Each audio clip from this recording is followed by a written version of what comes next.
तो जी हाँ दोस्तों, एक और नया गाना चुम्मा लिए सारे अंध पर। जी हाँ, चुम्मा लिए सारे अंध पर थे साई लाल यादव जी थे आवाज़ में और राज थे आवाज़ में। आप सभी तो देखने को मिलेगा फिल्म रिश्ते से गाना है ये। जी हाँ, लेकिन एल्बम की तरह इस गाने को रिलीज़ कर दिया गया है जो कि सारे म्यूजिक पर full video song direct release हुआ है। तो जाइए देखिए। चुम्मा लिए सारे अंध पर वीडियो में थे साई लाल के साथ में रति पांडे हैं और एल्बम की तरह इसलिए रिलीज़ हुआ है क्योंकि आप सब जानते हैं भोजपुरी में एल्बम पर काफ़ी ज़्यादा ध्यान दिया जाता है और यही कारण है कि फ़िल्म बर्बाद होता है।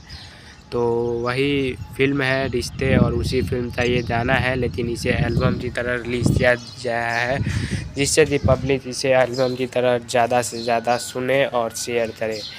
आप लोग जाइए सुनिए, सारे म्यूजिक पर फुल वीडियो आ गया है और देख लिए हैं तो जाने और जाने का वीडियो कैसा लगा, ऑडियो कैसा लगा, म्यूजिक कैसा लगा, कमेंट में आप लोग जो भी अच्छा लगा, बढ़िया लगा, ख़राब लगा, कमेंट में ज़रूर बताइए। तब तक ले जय हिंद।